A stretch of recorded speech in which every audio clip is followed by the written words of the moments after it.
tonight's presentation is going to be from Wendy Buckle, who lives in the United Kingdom. Well, hello, and thank you for inviting me to give this presentation. I'm sorry I can't do it live, but living in the UK makes the timing difficult. I should explain that I'm not really a postcard collector.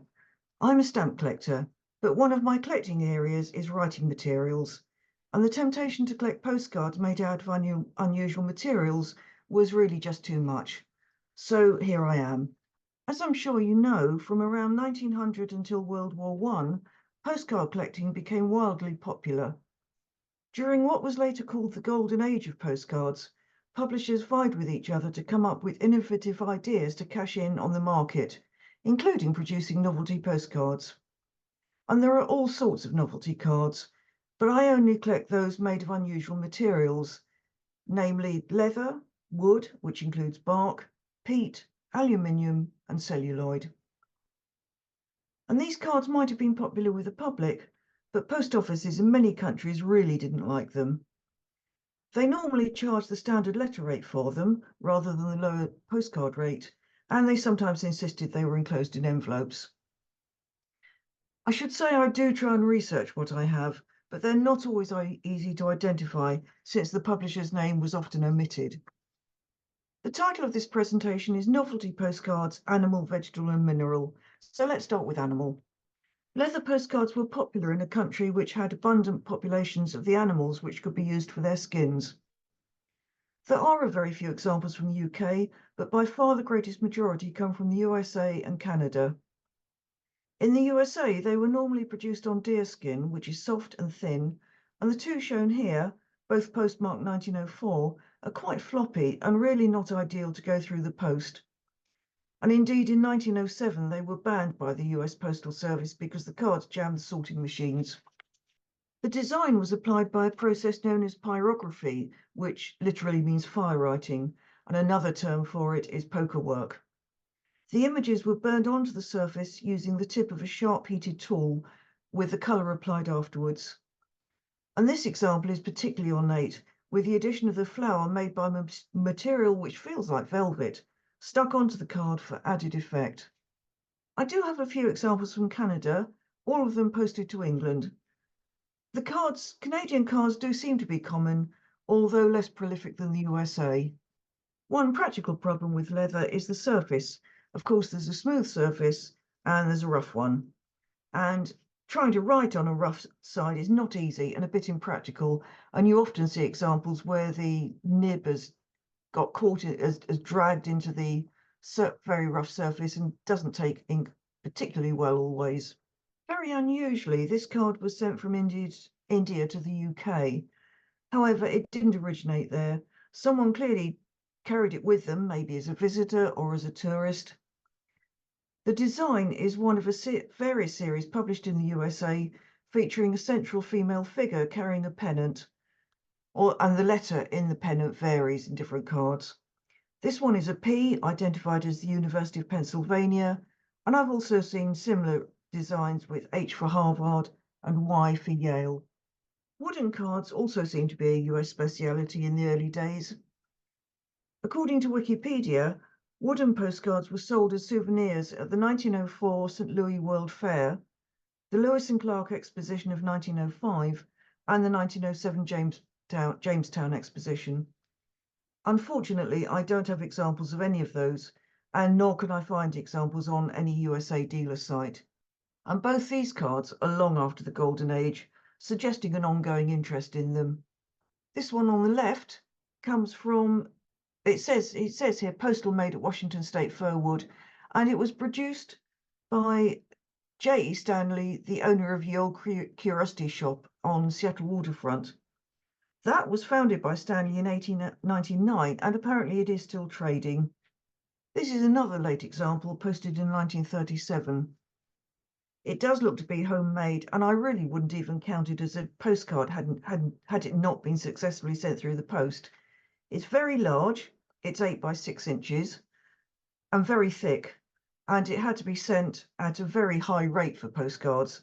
It was the standard letter rate for overweight items. But wooden cards weren't always thick. You can also get very thin cards made from a wood veneer, which are relatively flexible. And the scans on this page really don't do justice to these two. They've actually both had gilding added to the houses, the boats, and the birds. So all along there and across there actually glows with gold gilding. They look lovely. These were published in London, but there are genuine Japanese cards made of razor-thin marquetry of different coloured woods, but I don't have any.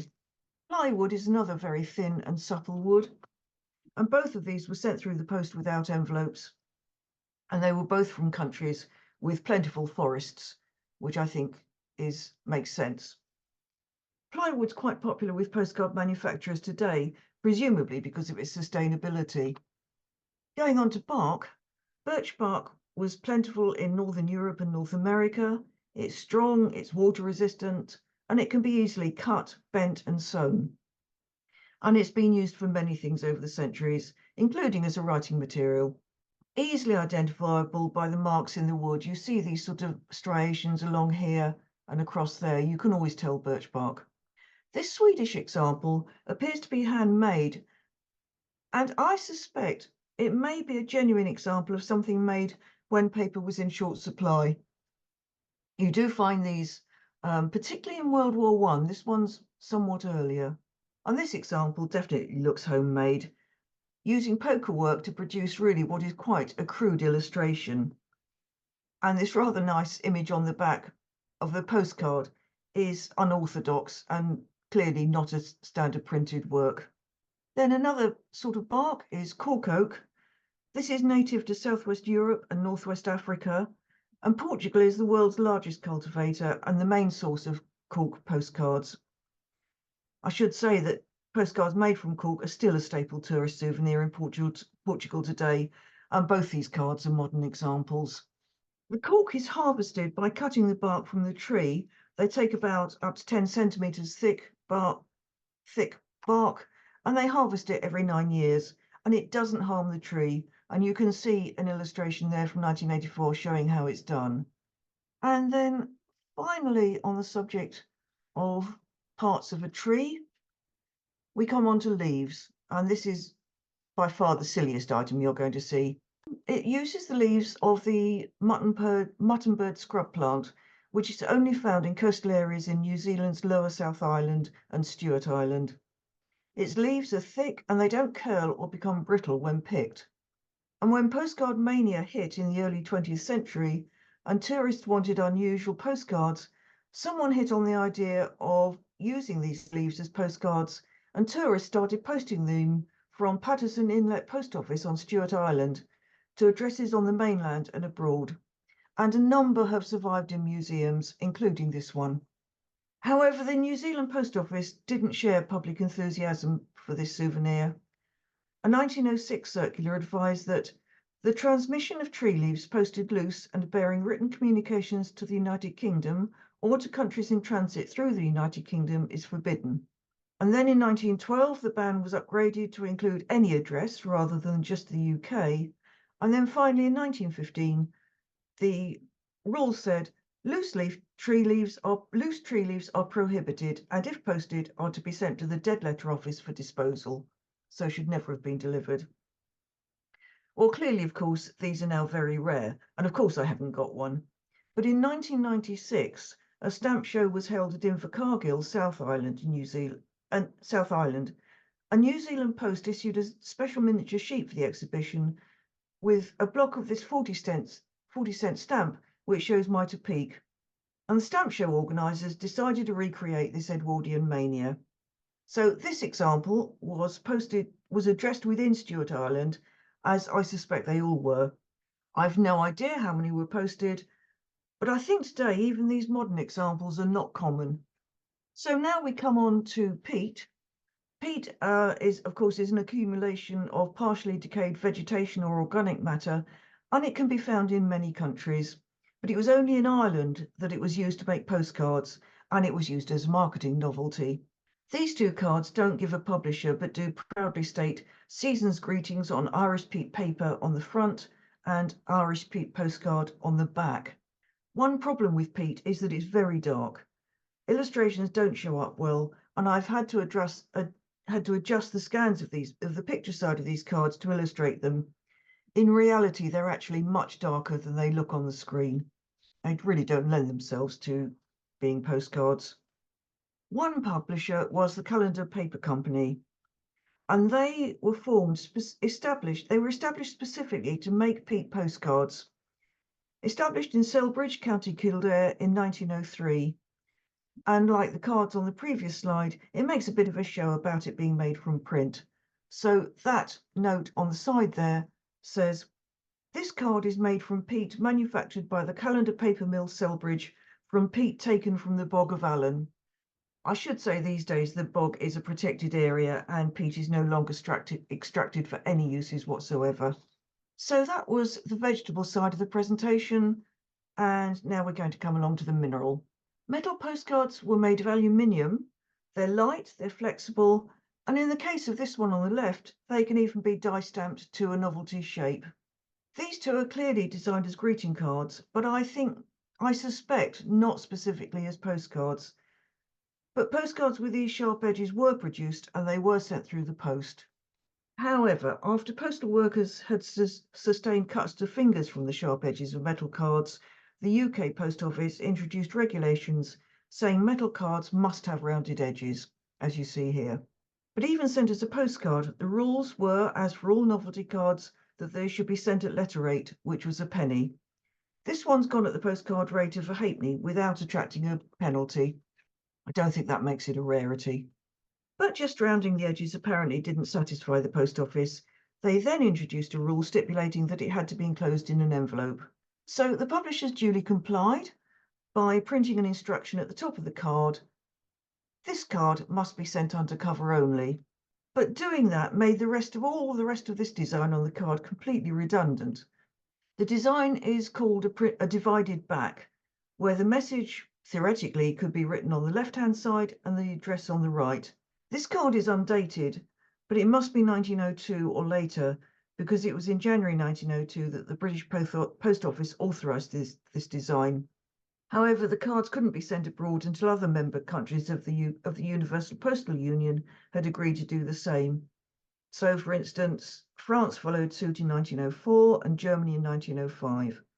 And in October 1907, the UPU decreed that postal cards produced by governments of member nations could have this design. And it's at this point that the USA introduced divided backs, but not clearly for metal envelopes, which weren't allowed. From the few examples I've found, Holm Brothers seem to have concentrated on aluminium postcards, as is stated here in their advert. So they seem to have taken the standard back for their cards, overprinted the advert on it, and the result is really rather a messy looking card. They'd have been more sensible to have printed their advert on a plain back, I think. There does seem to be a major problem with ink on metal. You can see here this message has disappeared in places, and I suspect it might have got wet, I'm not sure. And despite being sent without an envelope and with added glitter, which also meant that it was not a standard postcard, this one actually still seems to have got posted without any surcharge.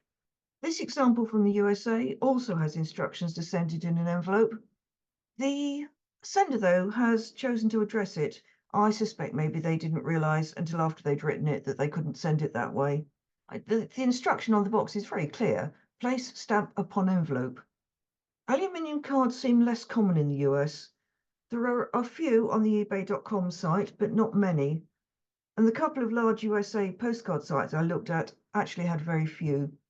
The back of this one unusually does have the publisher, the Buffalo Aluminium Company, Buffalo, New York. And sadly, I can't find any information about it. I would like to know more about them. I'm really not clear just how popular aluminium cards were in other countries. From looking at sites like eBay and Del Camp, I'd suggest they are reasonably common in Spain, but not other European countries. But that is supposition. And in the examples I've found, it seems they didn't need to be sent in an envelope. They all have backs similar to this. I've also found a number of cards from South Africa, all with the same back, address to be written on the side, and space for a stamp. So it does suggest they were allowed through the post without an envelope. Rounded corners, though, you'll note. But as I said, they weren't popular with post offices, and certainly in the UK, they had to be sent within an envelope. And using an envelope completely undermined the point of sending a postcard. So manufacturers, perhaps we shouldn't be surprised, were quick to produce mock aluminium cards in cardboard, which give the effect of a metal card, but without the inconvenience. This example from the Alumino series does look very much like aluminium on the front, complete with rounded edges, but you can see from the back it's on card and could go through the post as such. And then two more series here. There were others. These were two of the bigger companies. This one here, the Silverette series, was published by Raphael Tuck and Sons, who were one of Britain's biggest postcard publishers. The company was founded in 1870 and it started publishing postcards in 1899. And by 1904, they'd got 15,000 postcard designs in print. And imitation aluminium cards certainly were popular on the continent. Finally, celluloid cards, some of my personal favourites because of the sheer artistry of the decoration. Celluloid is a plastic material made from nitrocellulose and camphor, and France produced the majority of these cards. They were hand painted and they were frequently decorated with velvet flowers or glitter. You can see the material here that's actually been stuck on, and there you've got this bow made of ribbon also stuck onto the card. It's actually been repurposed. It's printed to my dear brother, and the sender has crossed that out and handwritten in it, mother. Celluloid cards are quite brittle and were usually sent enclosed in an envelope. But unusually, this one has actually gone through the post, sent from somewhere in Belgium. And I suspect it was possibly one of a series. I think probably a whole lot came out and just the central name here was changed. So you market it to all sorts of people. Well, that really finishes the story. So thank you very much for watching. I've raised a few queries as we've gone along. If any of you know anything more about what I've been saying, do let me know. Or if you have any questions, please do send me an email. I would be very interested in hearing from any of you. And I hope you enjoyed it. And thank you very much for your time. That was great. I hope all of you enjoyed that as much as I did. She did a great job in explaining a lot of things, a lot of postcards that I had never seen, and certainly most of us have never seen. So, and interesting stuff. Any questions that any of you have?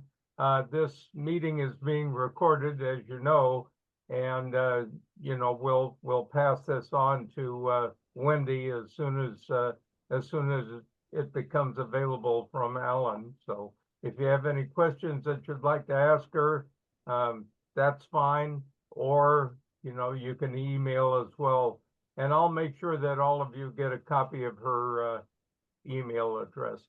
Yes, Clarissa. My experience is that now all those specialty postcards, they will not be accepted by the mail. In the past, I have tried little pillows in plastic and other things. Now they will not. They will take it as a package. But there was an exception that Joe Spina did. He and his daughter did a potato, right? That was a while back. Yeah, that was Patrick Ford sent a potato from Idaho Oh, to I'm my sorry. daughter. Okay, they're both Yeah, involved. Yeah. Yeah. When was that? Patrick, 3 years ago, maybe? Well, not that long ago, was it? But what is Maybe the two. the postage that they asked you? It was about $10. So it's a package, not a So it was- postcard. Well, no, it wasn't. No, they postmarked the potato. He filled it out with a Sharpie. I wrote it on the potato, wrote a message on the potato, had an address on the potato. Yeah. It was all about the potato coming from Idaho.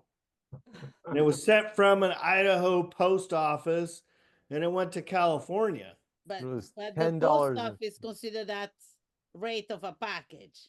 I don't care what they consider it. I Okay. just wanted to send a potato in the mail. That was And great. they can call it a postcard, they can call it a package, they can call it whatever they want. I wanted to send this item through the post system, and say hello to Joe and his daughter and They the Yeah, whole it worked. family. from And that it worked. particular post office, they're pretty familiar with doing it. I recall Patrick Yeah. saying, my apartment was the interesting part. The lady in the apartment who takes in our mail, she never, they were baffled. And then she couldn't get it out of her mind. But he paid $10 and some change for this. Why would he do that? Yes. And and I Well, said, you well, it's haven't just the met this point. guy, have you? Yeah. So, but it did work, and then we saved it for about a month.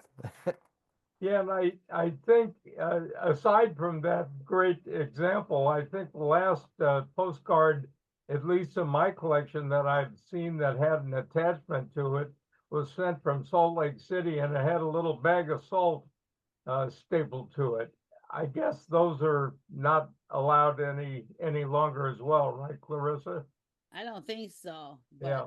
But I think what you do I know? What do I know now that I know a potato went through the mail? Yeah, I think you can send almost anything provided it's not liquid and dangerous and stuff. You can Right. still send stuff. You can send a coconut, Yeah.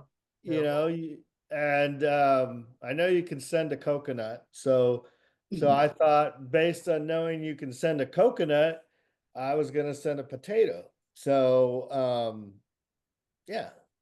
Well, everything was going along pretty good until Joe decided to cook it. That's when it hit the fan. But anyway, that's I another see. Yeah. Oh, another subject.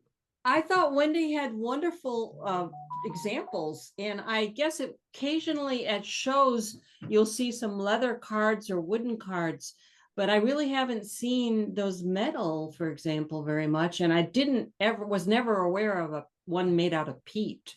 Yeah.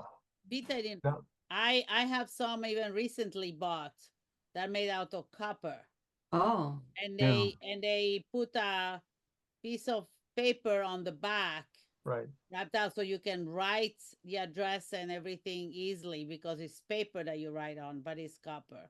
mm-hmm. Right.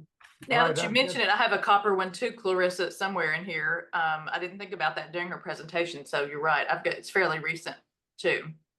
The one I have. Yeah, I've got a couple of copper cards myself that I've purchased, but they've all been fairly recent ones. The one thing that I was curious about was what they used to formulate the cork. It sounded to me like they peeled the bark off the tree and then mixed it with something. I'd be interested to know what they mix it with to get that cork-like texture. But anyway, I'll figure It's that. just cork. I have some postcard that are made out of cork. That's So how it it's- is. It just I comes off can't- that way. I can't remember if they were mailed or not. I have to check, and Oh. again, you have to find it somewhere. I didn't realize that it actually came off the tree that way. That's interesting to know. Any other questions or comments on Wendy's presentation? I I'll know just say, I Very thought it was- good. I liked it. I liked it very much.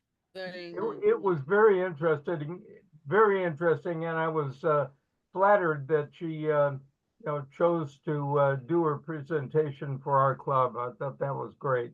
So yeah. that worked out just fine. Yeah, me too. And I wonder how that was arranged. Who knew her? Who contacted her? How did that come about? Had somebody seen a presentation of hers before?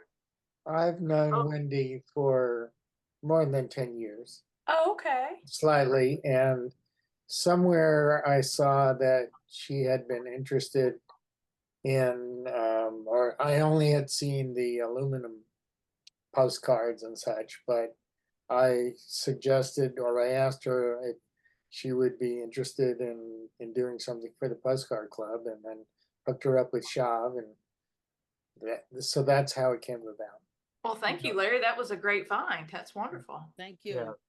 Appreciate that very much. And to go along with that, Larry contacted me. I guess he took a trip to England not too long ago, I'm guessing, and found some more information on these unusual cards. So I'd like Larry to please take a few minutes to show us what what he had, what he found. I am primarily a stamp collector, and postcards are a subset of that in many ways. If a postcard has gone through the mail, then it may be interesting to a stamp collector based on its the stamp, the destination, the way it traveled, so on and so forth.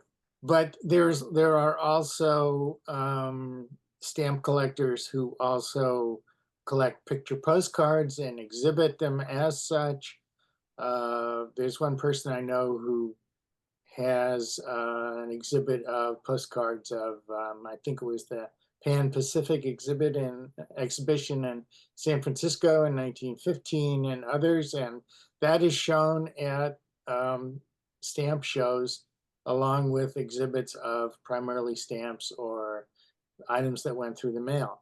So I was in London a few weeks ago, and I was actually at the Royal Philatelic Society as a guest. And there were some displays there, and one of the displays, and I'll show you, was titled "Novelty Postcards: An Attempt to Increase Sales." So I took some photos of that exhibit, which was mounted in a frame, as is typical in stamp shows. And so the photos are not really great, and you'll see there's some reflections and whatever, but I think I have about 8 or 9 pages to show you. So let me share my screen here. Oh, good. Oh, You, okay. you seeing it? Yes, yes. All right. So this is the introductory page. And in an exhibit in a stamp show, the first page sets out, an explanation of what the exhibit is. And this collector, and all I have is her name somewhere. And I know that all I know is that she is Canadian. But the aspect of her exhibit was that postcard manufacturers created these novelty postcards in an effort to increase sales over, say, typical picture postcards. Down at the bottom there are the subjects or the type of cards that she shows. I have examples of many of them, not all of them, to show you tonight. But she has the first one, different materials, which is what Wendy focused on. Cards with attachments, mechanical cards, cards of different sizes and shapes, cards that were puzzles, cards that could be held up to light, cards made of silk, cards in various formats or that had different techniques.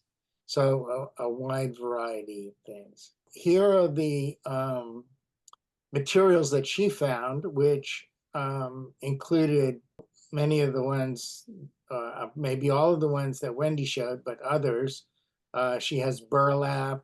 Somebody just mentioned copper. She has something called macerated money. I'm not quite sure what that is. And rice paper and so on and so forth. And so these cards pictured here are aluminum cards. She doesn't always show the picture side because that's not sort of relevant for this kind of exhibit. But she does note, for example, this card here on the left, she notes 1 cent rate, undivided back, mailed June 28, 1905 in Toronto, sent to Montreal, and the publisher. So where she has that information, she indicates it. This is a card from Pete from Ireland. And of course, Wendy talked extensively about that. She noted that she had enhanced the image, and this is an actual card. So you can see this verifies what Wendy said about it being very dark when you print on Pete. So here she has attachments that are cards, which somebody just talked about, attaching salt. This one was from salt in Wyoming, and salt. Oh, then pictures the Bonneville salt flats, which are actually in Utah, even though the card was posted in Wyoming. And this is some sort of, looks like it may be a rocket powered vehicle, which was under test. It looks like rocket jets here on the card, on the soft flats. Here's the listing of attachments that she showed throughout her thing. And you can see buttons and colored sands, glitter, those are kind of typical. A mirror, plants, pin cushions, sandpaper, hair, a card that claims to forecast the weather, wire springs. I think I have a couple of those. No, I don't. I skipped to the next one, mechanicals. And I thought this was interesting. She claimed this is a book as a postcard. This is it unfolded here, which has a cover and several pages. And the back of the book, after it's folded, has what says a postcard here. This one, of course, was not mailed. It's not clear to me that the post office would treat it as a postcard, probably at least treat it as a letter, if not as a small package. So similar to what some of you were talking about a few minutes ago, you can mail things and you may call it a postcard, but the post office may decide it has a different class of mail. Again, she's got any large number of things that were allegedly designed as postcards, although I think some of these are kind of pushing the definition there. This is one I thought was interesting, is a fan view card. Apparently these fan things sort of fold up and are behind the front of the card, and then the recipient can push it up and the fan spreads out. This wasn't mailed, so we don't know how the post office might have treated it. Here are some different shapes. You've probably seen shaped cards, a bear, a leather postcard, appropriately in the shape of the sole of a shoe, one Easter one in the shape of an egg, and one that's in the shape of a home. And apparently this, according to this, it unfolds and you can see views of the city of Buffalo. Here's some puzzle cards. This is a crossword puzzle card, and this looks like a connect the dots card, which this one was mailed and then filled out, presumably, or solved, if you want, by the recipient. Okay, so that's what I brought to show, which kind of expands a little bit on what Wendy showed earlier. That's great. That's great. It absolutely was a good addition to Wendy's show. That showed a lot. Appreciate it very much. Thank you, Larry. You're quite welcome. Anyway, any comments or questions to Larry? Yes, Roseanne. Well, I just wanted to say about the salt flats. That's where Jaeger, you know how the card showed like a spaceship type thing. That's where Jaeger broke the sound barrier. Yeah. In the vehicle, something like that, or just? I don't remember what the vehicle looked like, but it was fast. Yes. And so it probably wasn't a regular shaped car like they'd run at Indianapolis or, you know. Yes. But that's probably what that card was about, was when Jaeger broke the sound barrier. Interesting stuff. All of the cards. I was especially interested in that one that you showed, Larry, that kind of fan one where the pieces kind of came up through the middle. Was that a U.S. card or was that sent in Europe? Do you know? Let me, I'll bring it up and look at it myself here. I got it. That was an interesting one to me. It was published by Valentine, she says, but doesn't indicate where. However, the pictures are of Toronto. Oh, so okay. I would assume then that it is a Canadian card. Yeah, yeah. Very interesting. Yeah, that added a lot. And all those additional things as you were going through them, as far as the buttons and the various pieces of fabric and one thing or another, I've got a few of those cards in my collection, but I didn't put two and two together. But your portion of the speech kind of jogged my memory on that, so I appreciate that very much. Any other questions? Yes, sir, Hal. Sorry. I wanted to show a Teddy Roosevelt like novelty postcard. It's leather and it says Rough Riders Pants for men only, and it's copyrighted. And then on the back, you can see it was mailed as a postcard for 2 cents. But it's crazy. Wow. That's great. That's neat. Yeah. Is the whole thing leather? All of it leather? Yes. Okay. Even Wow. even this goofy fringe. Were the legs folded in when they was mailed, or it was I think it was just loosey goosey. Wow, that is so cool. That is That's a great. Yeah. Hey, Hal, what's the date on that card? Well, Can you read it? no, you can't read it. Okay. I'm sorry. It was sent to somebody in Nebraska.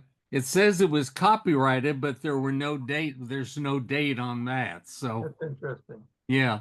2 cents. I suppose that would have been the rate.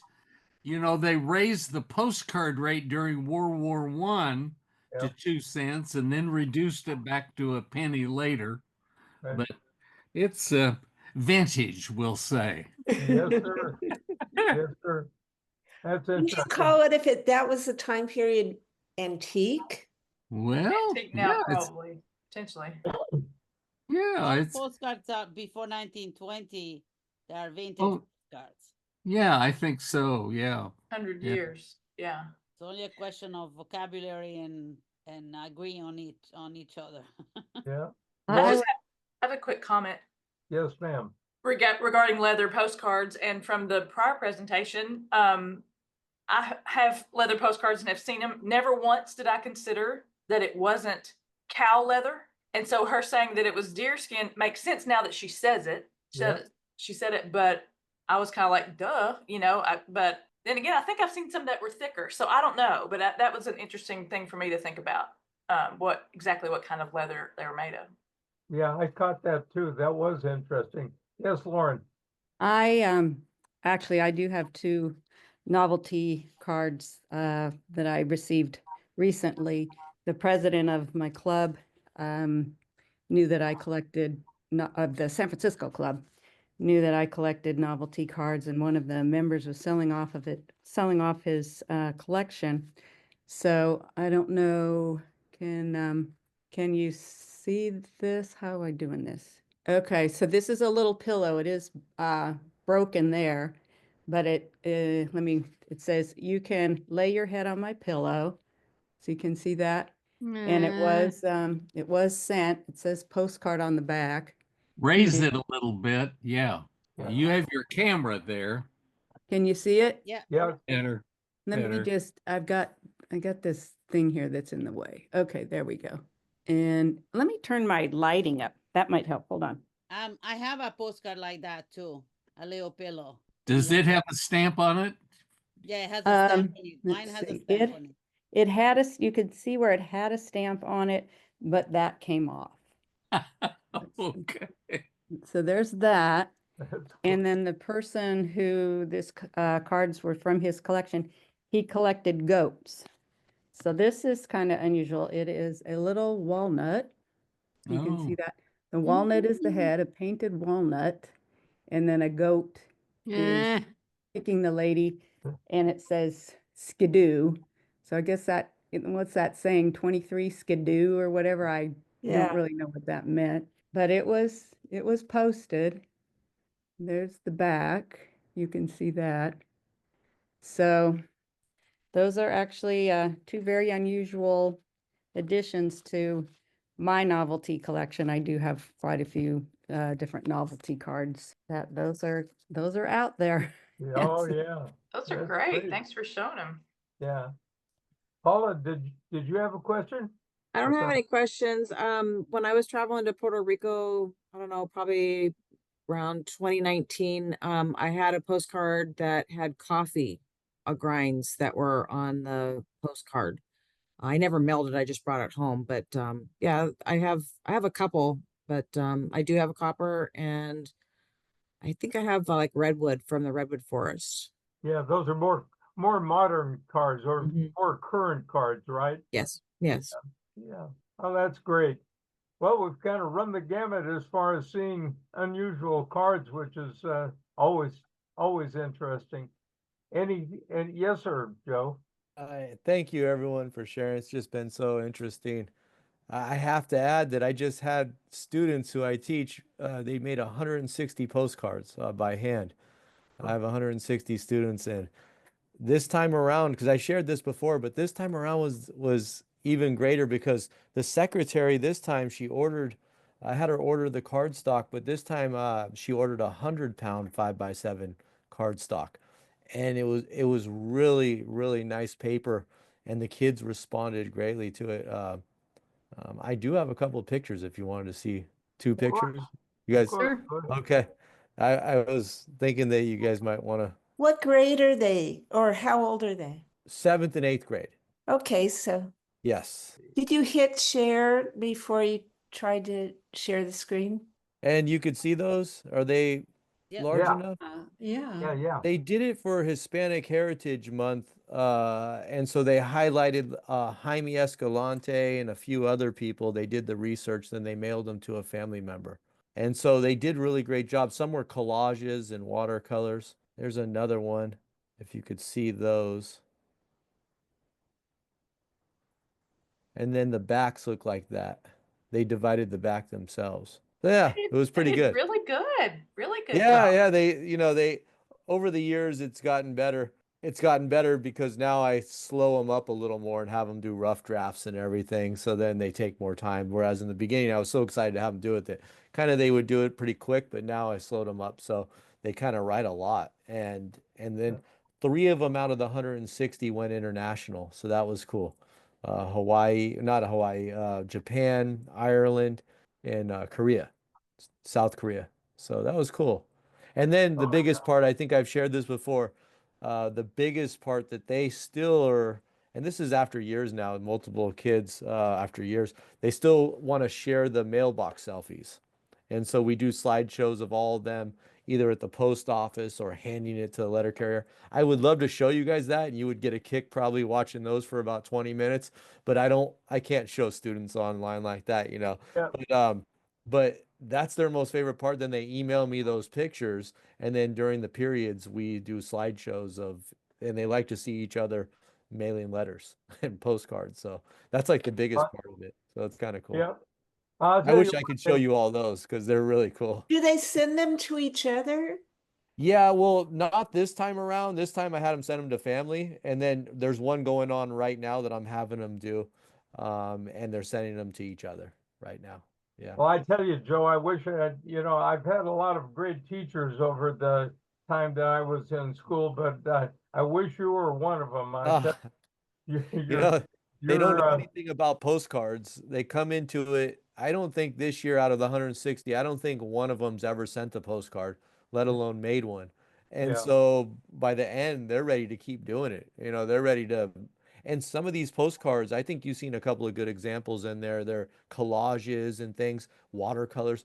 I mean, some of them are amazing. There were a couple out of the 160 that actually could be sold. They were really yeah. greatly done with watercolor and pen and ink that people would buy them, and so um, really impressive, really impressive. Yeah. So you teach art or what's your No, social studies.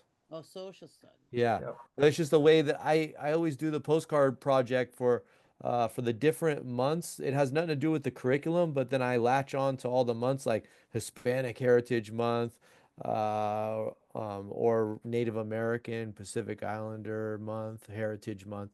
So then they do a little research about a person, and then they include that in the message to their family. So it's Great. pretty, yeah. Thank Just you.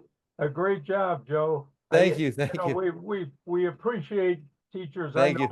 I know Patrick is a teacher as well, and Yeah. all of us owe everything really to our teachers. So we appreciate Thank you.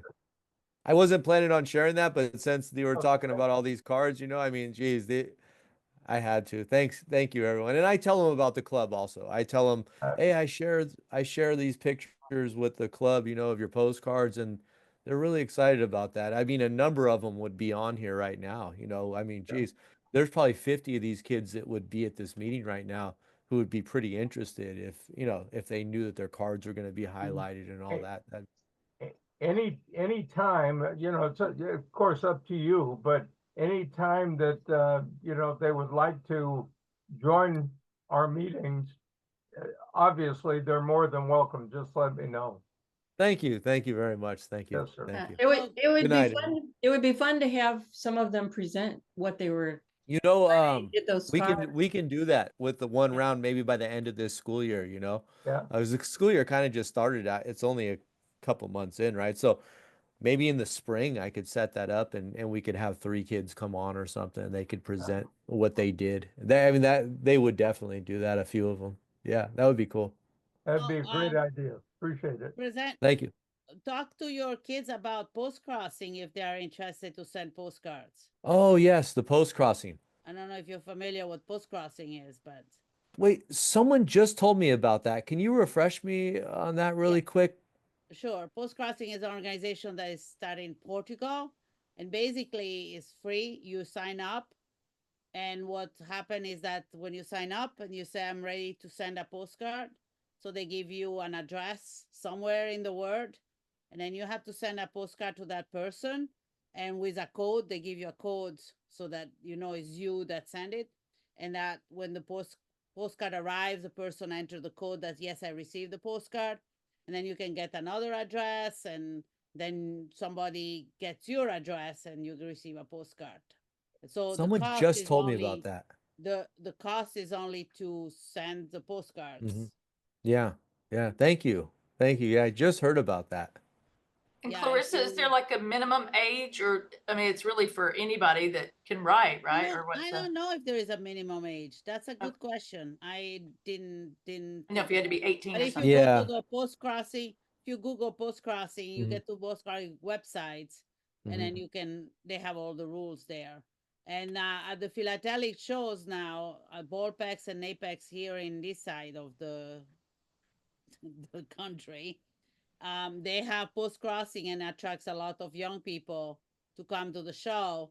And they have special postcards that are designed for that show that say post crossing on the top, and it says where it is, and then Thank you. Yeah. It's a great idea. Yes, sir, Hal. We've been having meetups, post crossing meetups here at the Yes. Wichita show during that October, you know, Friday, Saturday, Sunday. And this is the card that we use this year. It's a Wichita restaurant that some of us like real well. And, but the club made that, Wichita Club made that up for them. And we've done this for several years. Our good friend Damaris Swint, who used to come to these meetings, she was kind of the queen bee of post crossing for a long time. And she passed away. And so, in her memory, we've been doing these. Yes, and there, Clarissa has done 2 recent ones for a philatelic show that they had in the Baltimore area, I think. Yep. Yep. on the philatelic shows, interesting enough, we had a table, and we with the 2 show, we got 11 new members. That's good. Yeah. Yeah, good. Thank you. Roseanne, do you have something you want to show? Well, I got these from Hal the other day, and I wanted a little background on them. I got 3 cards from the Wichita Club, and so There's a member card and one for National Postcard Week and one for our show. We have given those for 40 some years to okay, our club members. That's part of your membership are these okay. 3 Rick Gary postcards. So Now, this in the one is early- the member. Yes. See, This we one's don't the have, Postcard Week, and this one is the show. Is that what they are? that's right. Yes. Okay, just wondering, and since Sure. we're just kind of going around talking about these various things, I thought I'd check. Thank you. I hope that all of you have a wonderful Thanksgiving, and thank you so much for coming tonight.